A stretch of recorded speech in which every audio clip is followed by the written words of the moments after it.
O Carlos susteve a respiração e abriu a sua encomenda da Amazon.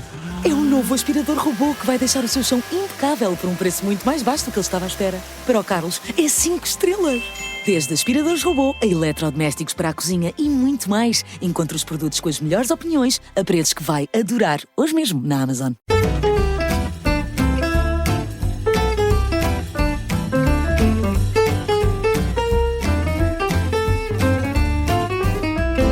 Então, olá e sejam muito bem-vindos à História das Histórias. Eu sou o João Paulo Sacadura e apenas estou aqui a acompanhar o Alberto Correia. Ele está em Viseu a contar-nos sempre estas curiosidades e estas memórias.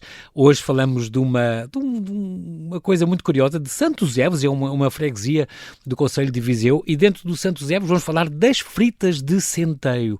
Portanto, uma coisa que parece que é uma tradição milenar. Vamos saber um pouco mais sobre isto. Alberto, bem-vindo. Vamos então saber mais sobre estas fritas. Santos Evos é o nome de uma freguesia rural do concelho de Viseu e a sua história é a de uma ruralidade que se vai transfigurando mercê da atração exercida pela cidade como mercado de trabalho, residuais permanecendo as tarefas conotadas com uma residual agricultura. Por mera curiosidade se anota que ali foi pároco e professor de primeiras letras um tal padre Henrique Cide, que ali veio a falecer em 1916, e dele se diz que tinha a imaginação mais louca que Deus ao mundo deitou. Isto porque deixou, escritos de seu punho, um vasto conjunto de velhos papéis que vieram à luz em boa parte graças a seu sobrinho, o Dr. Henrique Cide, que, nos anos 30 do século passado, em parte os publica num jornal de Viseu. Inventivas histórias sem qualquer sustentáculo documental, como essa, por demais conhecida, é de João Torto, o primeiro aeronauta da história que, nos meados do século XVI, ao jeito de Ícaro, esse conhecido herói da mitologia grega, constrói umas asas de madeira e pano a que associa outro equipamento e, perante um curioso público, se lança das alturas de uma torre da catedral num voo que lhe foi funesto. No Museu do Ar, em Sintra, pode ver-se suspensa a recriação dessa pretensa epopeia que não aconteceu.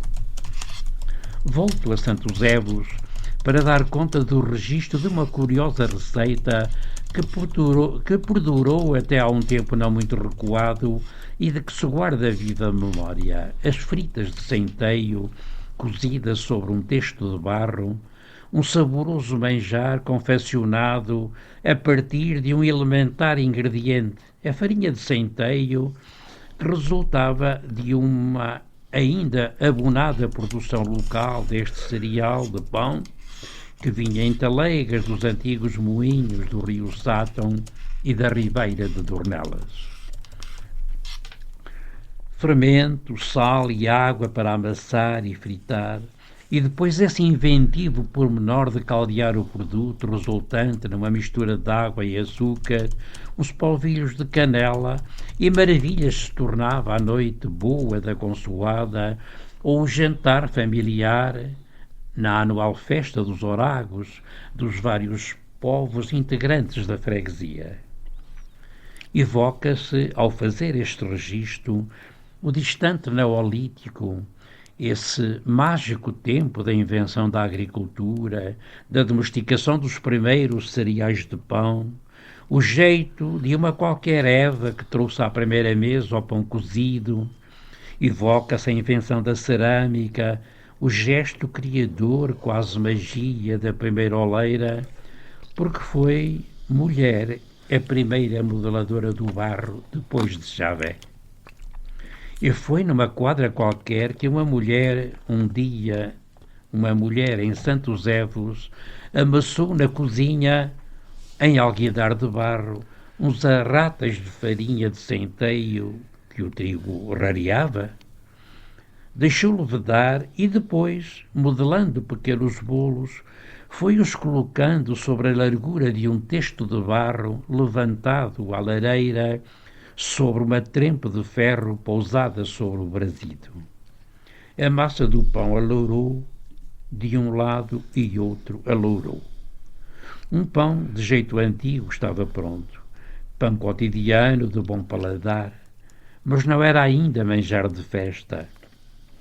Até que um dia houve em que se apurou, se reinventou como manjar desejado, se tornou festivo ritual. E foi assim. Os pequenos bolos, as fritas, colocavam-se ao sair da quentura do testo numa vasilha de barro, travessa funda ou alguidar, e regavam-se camada a camada com água quente açucarada, acrescentando-se-lhe o requintado aroma de um poldilho de canela. Podiam servir-se, então, mas ganhariam sabor mais fresco nos dias imediatos, a calda gostosa a amaciar-lhes a textura.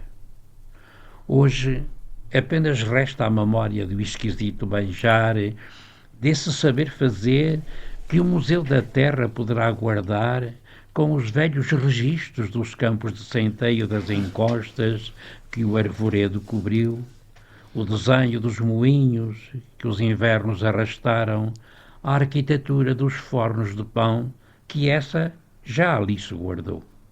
Estes textos, sobre estes textos de barro, não é? São reaproveitados ou utilizados de raiz como lar para cozer, fritar, se dizia.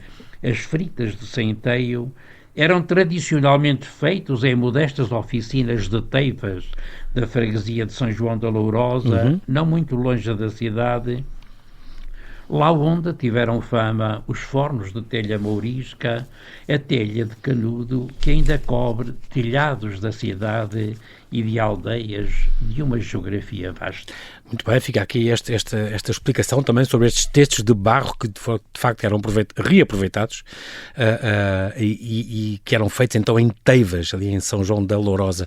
Muito bem, estamos conversados por hoje com mais esta iguaria, destas fritas de centeio de Santo Eusébio. Ficamos a saber tanta coisa, afinal uma tradição, mal sabíamos nós, milenar. Muito obrigado, Alberto Correia, por mais esta história, mais esta memória, mais esta tradição.